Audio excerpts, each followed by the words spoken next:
नमस्कार. श्री स्वामी समर्थ सर्वांना. आजच्या व्हिडिओमध्ये आपण नारळाचा अत्यंत प्रभावी असा उपाय हनुमान जयंतीला करायचा कसा तो पाहणार आहोत. बघा, उद्या 2 एप्रिल हनुमान जयंती आणि चैत्र पौर्णिमा एकत्र आहे.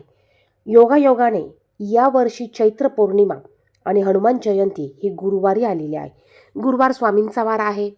पौर्णिमा तिथी आपल्या आई भगवतीला अतिशय प्रिय आहे आणि त्याचप्रमाणे या दिवशी हनुमान जयंती आलेली असल्यामुळे आपण आपल्याला काही कष्ट असेल, पैशाच्या समस्या असतील, अडचणी असतील, नकारात्मक गोष्टी असतील, शत्रुपीडा असेल, काही बाधा असतील, तर या सर्व गोष्टींसाठी, या सर्व गोष्टी नष्ट करण्यासाठी आपण या दिवशी आवर्जून नारळाचा अत्यंत प्रभावी उपाय आपण आवर्जून करायचा आहे.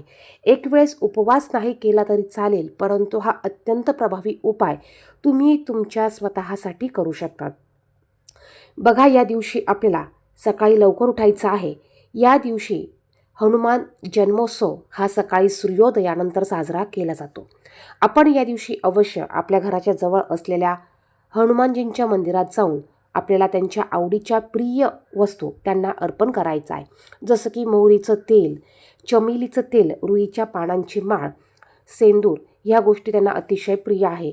त्याचप्रमाणे नैवेद्यामध्ये लाडू, बघा, बुंदीचे लाडू किंवा फुटाणे, गोड फुटाणे, खडीसाखर फुटाणे, अशा वस्तू त्यांना तुम्ही अर्पण करायच्या आहे. जाताना थोडंसं एका कागदाच्या पुडीत तुम्हाला जाड मीठ, एका पुडीत काळे उडीद, काळे तीळ तुम्हाला घेऊन जायचं आहे आणि हे तुम्हाला अर्पण करायचं आहे.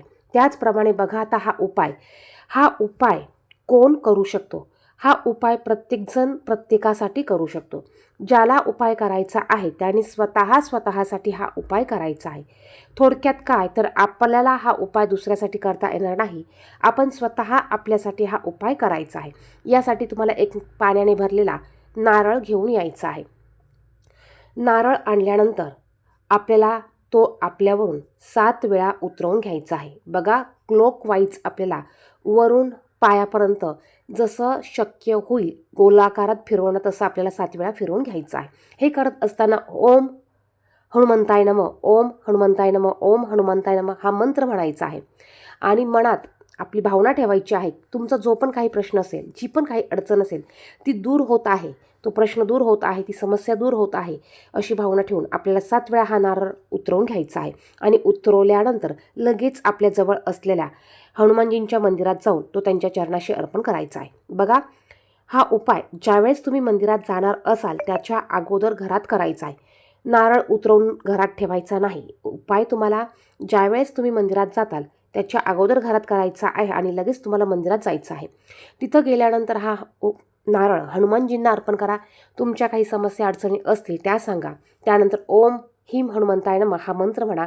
108 वेळा शक्य झाल्यास हा 108 वेळा मंत्र म्हणा. हनुमान चालीसा तिथे बसून एक वेळेस पठण करा. शक्य झाल्यास मारुती स्तोत्र, सुंदरकांड, बजरंग बाण याचं पठण तुम्ही दिवसभरात केव्हाही करू शकतात. त्याचप्रमाणे या दिवशी आवर्जून रामरक्षा स्तोत्राचं पठण करा. तुम्ही रामरक्षा स्तोत्र 11 वेळा, 51 वेळा म्हणू शकता, 21 वेळा म्हणू शकतात. तुमच्या समस्या दूर होण्यासाठी तुम्ही मारुती रायांना प्रार्थना करायची आहे. अत्यंत साधा, सोपा आणि प्रभावी उपाय आहे. जर का ज्याला अति गरज आहे त्याने स्वतःसाठी हा उपाय करायचा आहे.